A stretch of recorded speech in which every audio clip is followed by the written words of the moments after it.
Hello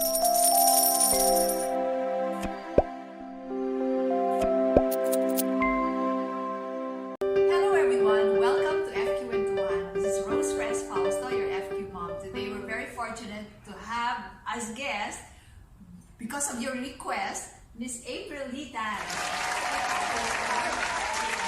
You know, April, the reason why I requested for this, lagi na kami nagkukwentuhan ni April, pero this is a special request from a follower.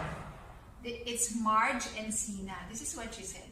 Hello, Mom. I'm an avid reader of your articles, and I really enjoy reading your childhood money memory, especially those from businessmen in our country. I hope you could also feature Miss April Tan about her childhood money memories, since she's also an advocate of financial literacy.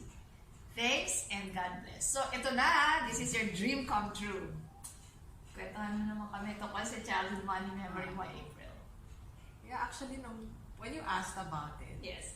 ano ba masasabi? But I guess, yeah, when I really think about it, I just want to share na when I was young, Yes. naalala ko ka? I'm the third Out of? out of 4 children. Okay. Yeah. Third out of 4. My parents actually, well, I feel like we're pretty well off. Mm-hmm. But when I say pretty well off, it's like typical when you think of a Chinese family na parents are businessmen. Hindi naman crazy rich Ay, Asians. hindi naman. Sakto rich Asians. Yeah. Parang typical Chinese family. Mm-hmm. When I say, I guess, when I share to people what you mean by typical Chinese family is, if you want to eat at McDonald's or Jollibee, hindi na kami nag-iisip. Okay. Unlike, di ba, yung some families. Alright. They have to think pa. Eh kung Jade Garden, mag-iisip. Pag-picking duck, pag-iisipan. I think that one is more like, special occasion. It's a given. Hindi Okay, yung, okay. nako, hindi namin kaya siya. Sa Jollibee lang tayo. So I guess, that's just to, Comfortable, yeah. just to put things into context, yes. what I mean. But, when I was young, ang talagang alalang-alala ko lang is, I guess, when we were really young, my parents weren't as well off, syempre. Mm-hmm. The business was just starting. Yes. So, my mom would always buy us things in Divisoria. Oh, the DP. Yeah, so, ako personally, naiinis ako doon kasi sabi ko, oh my gosh, ano ba to? Parang sa Divisoria lang ba tayo pwede mag-shopping? So, service stand. So but then, that said, well, Chinese, we're really Kuripot. That's all there is. Parang there. Ilocano rin Yeah. po. So it's just the same. We're matipid. Yeah. But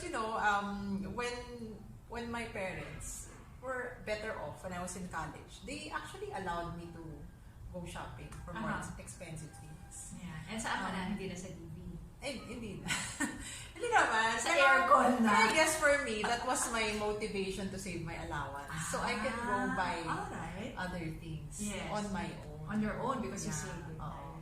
But then, at one point, my parents allowed me na to buy other things. Like, every year, actually, we'd go to Hong Kong. Mm-hmm. And then, pinayagan na ako mag-shopping. Anong favorite shopping place mo sa Hong Kong? And the cheap lang kami. Oh, Naalala mo yung dati? Ano? Yung Giordano, tsaka yung Oo. Bossini. Oo. O yun. So, yung mga Wala panahon akong na- Giordano, Bossini, tsaka Swatch dito. Diba? Yun. So Hong Kong, yun. makikita. But, they allowed me to buy. And then, I just kind of realized when finally I could buy those things with their permission, parang walang sense. Parang you have all these things, pero Yes. ano ngayon, di ba? Parang hindi ka naman, it doesn't bring you happiness. And in fact, and why is that? Paano? Yung kwento mo. Ano yung naramdaman mo? Parang wala lang. And then parang minsan, I felt like, am I buying this because I was trying to make lamang to my parents? Kasi that's their shopping money, right? Hindi naman. Parang I think they were open naman to buying it for me. It's just that it doesn't really make you feel happy. Like, there were times, for example, di naman related sa but for example, you go to a party and then you're wearing the most beautiful dress, the best makeup, you went to the parlor, tapos di ka mo pinapansin ng tao. Akala ko ng crush mo. Hindi. Bakit hindi ka crush ng kasi crush? parang for me, if you're not confident, Yeah. how to carry a Alright. conversation, So, Yes. diba? You can have all these expensive things, but it's not worth anything. It's not enough, but Yeah. Parang yun, it's empty. yeah. So, how do you think this relates to your current relationship with money? Yung childhood money memory. Yeah, and I also think, rin, when I just remember, when I was young, medyo confused din ako. Kasi, sabi ko, minsan naiingit ako sa mga friends who had more. And, well, maybe they didn't have more. But Was this in high school, college? In high school and in college. Okay. But hindi naman super ingit, but slightly. Parang, ay, sayang. Is there any item that you were ingit about? That you were very envious about back in the day? Ay, yung mga branded items. Yeah, tapos parang finally I can afford to buy it. May, yung, for example, yung, di ba dati, yung Esprit, di ba? It's very Ayun, expensive before. So Esprit pa ba? Meron pa naman. Parang hindi It's just not as uso, di ba? But before, yun yung, ay, saan? I really like Esprit. Parang masyado siyang summery. So, fresh. Yeah, medyo ganun. Ay, buto pa sila. Ayun, yung mga ganung feelings. Ayun, di ba, when I wrote my article, that was my definition of financial freedom. Finally, I can buy everything that I want. And nobody can stop me. Diba? But you know, I mean, that's it. I remember a friend who told me, bakit kasi hindi kayo bumibili nung gusto niyo?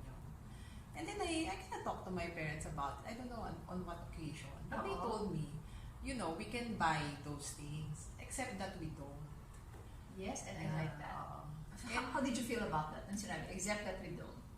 Parang medyo confused. Pero I think now, in relation to that, I think what has changed is a greater understanding of why we don't do it. Kasi before, parang period. We can afford, but we don't do it, period. But that's a lot better than saying na we don't have the money to buy that. Ako, I am a believer of that. Kasi when the boys were growing up, I never said, bawa they would like me to buy this expensive. I never said na I don't have money for that. Kasi pag sinabi mo yon, parang ang nagde-determine ng buying is having or not having the money, you know? So nawala sa iyo yung control. But really, I think what your parents were just really saying, na we can buy but we don't. Yeah. Kasi opportunity cost. Yeah. Pero syempre, alam mo, sabihan ka nila ng opportunity. Because the opportunity cost of buying yung ganon, what are you now giving up so that you will be able to buy this. So, pero syempre, later on, chief analyst na siya, so alam na niya kung ano yun.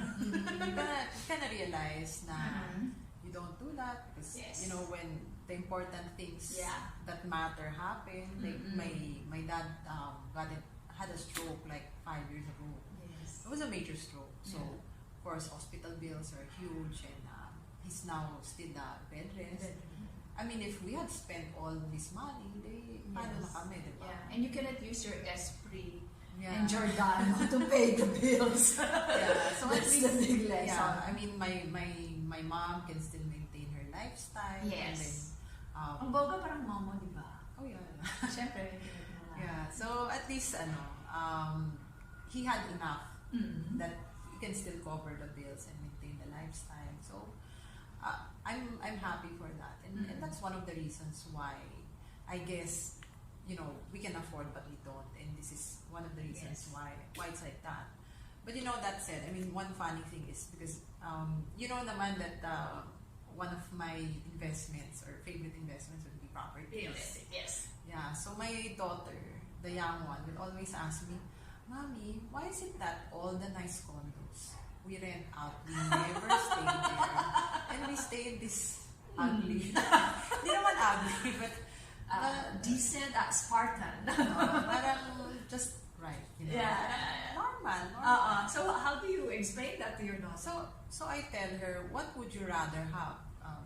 To swim in a nice pool or to have money in your pocket?